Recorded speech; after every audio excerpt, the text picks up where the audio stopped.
When we think of the Salem witch trials, we picture dark woods, midnight rituals, and a Puritan community gripped by a sudden, inexplicable religious madness. But the historical record reveals a different motivation.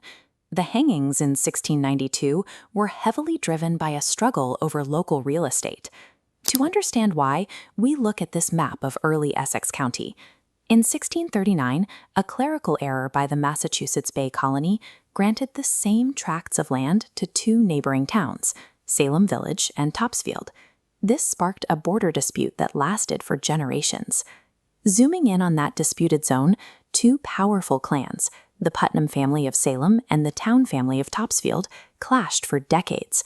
They fought physically in woodlocks, using axes to settle what the provincial government could not. When the witchcraft hysteria began in the village, the Putnams utilized the supernatural panic to win their turf war. They named rival town family members in their witchcraft accusations, using the court to remove those standing in the way of their land claims. Salem reveals a persistent human drive to use social panic to clear away obstacles. Humanity continued utilizing these methods long after the hanging stopped. A modern witch hunt targets those who fall outside a community's accepted pattern of life, societal outcasts or marginalized groups who are perceived as a threat to the group's harmony. Every social panic relies on a specific set of recurring conditions that were first visible in the 17th century. By tracking these conditions across recent history, we can see how the logic of 1692 still operates today.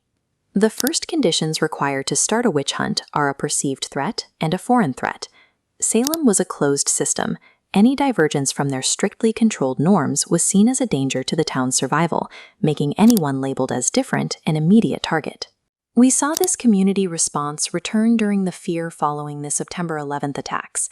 Initial security concerns expanded into a broader societal suspicion of an entire demographic based on their background rather than their actions. Government agencies implemented racial profiling at checkpoints like this one, treating travelers of Middle Eastern descent as a presumed threat to the nation's safety. In times of fear, communities often trade the civil rights of others for a sense of protection.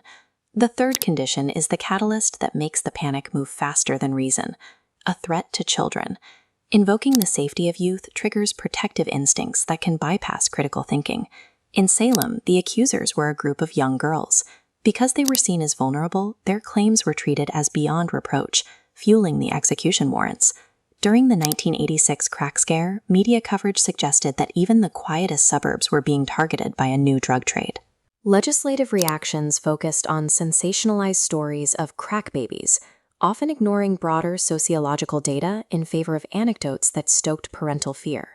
When the safety of children is invoked, fear-based policies often override scientific evidence. The final stage involves extreme measures. In a witch hunt, the legal system inverts the burden of proof, requiring the accused to prove their innocence against unconfirmable evidence. In 1692 Salem, the court spared those who provided a false confession. Admitting to witchcraft was the only way to escape the hangman. The West Memphis Three faced a very similar legal bind in 1994. Prosecutors secured convictions based on the teenagers' black clothing and musical tastes. The community's moral panic over these subcultures replaced the need for physical evidence. They spent 18 years in prison, only gaining freedom by entering an Alford plea, a maneuver where they had to plead guilty while maintaining their innocence. This plea functions as a modern version of the Salem Confessions, satisfying a public demand for punishment regardless of the facts. Whether we look at post-9/11 profiling or the West Memphis Three, the pattern holds. A witch hunt occurs when fear overrides critical thinking. The danger of this behavior extends beyond the persecution of the innocent. Hysteria acts as a diversion. While Salem focused on execution, the underlying crises in governance and land rights remained unresolved.